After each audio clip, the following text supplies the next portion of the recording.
All right, we're in the Bauer Media Studios in London, One Golden Square, and I'm about to talk to a very important guy about voice tracking, about working abroad, and just about what it is to be like on radio in London. All right, here we go. Let's have a chat with him. All right, good to see it. All right, you can.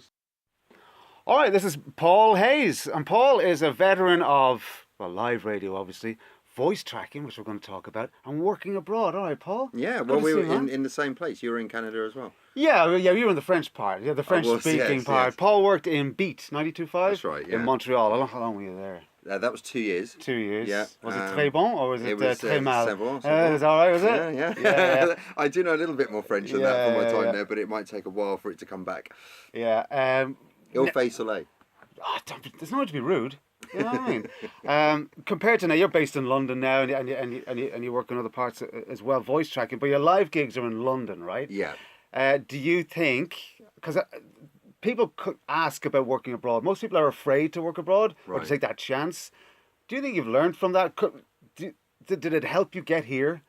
Yeah, I think I don't think you can lose by working abroad, and that whether it's from a radio point of view and it opens your eyes to new ways of doing things. I mean, you'll know from your time in Canada as well, it's a completely different methodology with the ratings. So it's not based on radio, it's not based on tick box. So I found it very strange to first turn up there and we weren't IDing the radio station between every song, and that was that really jarred initially. Just, oh my god, nobody's going to know what they're listening to.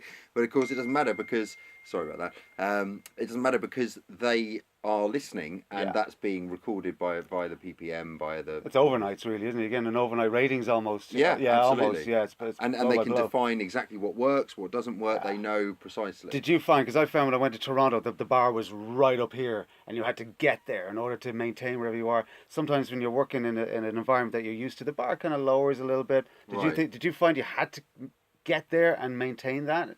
Or was the pressure? Well, it was a brand new... It just relaunched. It used to be Q92, and I didn't actually know it was relaunching. They didn't actually mention it until I pretty much turned up in Canada. And suddenly there was all this sort of new branding going on, and this big unveiling. And, I didn't even know. But it was quite an exciting time, and it was probably the most amount of budget I've ever seen spent on a marketing campaign. I think I saw that opening night. Yeah, I think I did. I think I saw that. Phenomenal. Yeah, like nothing I'd ever experienced. I mean, it was absolutely everywhere. Yeah. And also, I don't know if this is a common thing in Canada or just Montreal, or if you noticed a similar thing. But the listeners there, it was the most fame I think I've probably ever had. That they really... Do you like that? yeah. I mean, it's the English guy. Look, he's English. There was once at a pub I thought somebody was going to beat me up. This guy is looking at me and I have no idea why, and he just keeps staring. Suddenly, oh, you're that English guy on the radio. Okay. But and that happened a few times. Those kind of things. That was a nice. It was just different, I suppose, in that sense. Yeah. Because you wouldn't really get that so much here. No, you don't get that so much here. No, you're the man behind VoiceTracker, right? So. Yeah, but you have a history. I know you've voice tracked in Oman and you've voice tracked in other stations. Yeah. Where did the idea for that come from? Why did you do that? Was it a business venture? Was it a love of everything? Was it a mix of both? It was because I had a home studio put in for the first time. It got to that point. I'm so sorry about my phone. I'm so sorry. Look at this. Let me turn this off. off. Check your time because you're on air in a little while. I am actually. 10 minutes are good. He's on air in a little while. I realised that I had this home studio and I wanted to maximise the potential with that, and I was beginning to see the benefits of... Now, when you say home studio, was it your cupboard? It's actually it's not quite a cupboard. It is a self-built booth. Look at you. Well done. That has sort of soundproof. So it's got a ceiling to it. Did you get someone to do it? A guy called Justin Wilkes from Kiss. Well done. Good for you. So he did the soundproof box. And then I got a Neumann mic and I got a processor, and it sounds amazing. Yeah. It doesn't look as nice as some studios, doesn't need to look like anything, it sounds pretty much as good. And I just thought, right, so how can I maximise the potential with this? And there was nothing out there that actually directed radio stations to people that were available for voice tracking. Anybody that got a voice tracking gig, or even when I got voice tracking gigs, it was always just through somebody who happened to know that I was able to do it. Or so you wanted to make it solid, make it like an industry, a proper industry. Is that it? Pretty much. I mean, it's not taking away live shows. No, You know, it's not saying that this is how radio should be. Full stop. Well, the fact of the matter is, people voice track. Stations voice track. Exactly. It's And not going to for go some away. radio stations, it's really exciting. I mean, for some stations, it's the difference between being able to be on air or not. Yeah. You know, to have to pay for a full-time journalist, to have to pay for a full-time presenter lineup. Whereas with this, effectively, you could have a really top-notch level radio station. You could fill the entire station with voice trackers and have a really good level for, you know, a third of the cost or even less of what it would be to fill it with full-time people. Yeah. And as I say, for some stations it works incredibly well. I mean, some of the exciting stuff that I'm hearing about, in fact, the guy that I run this with, Michael, is doing some stuff, voice track for a station in Milton Keynes. And he told me the other day that he was doing callers, and he found a way to basically have a chat with the person on the iPhone, through the iPhone, with a normal lead, plug it into his mixer, and he is doing calls. He's recording the show, you know, a minute or so before the link then goes out. So it is as live. That's crazy.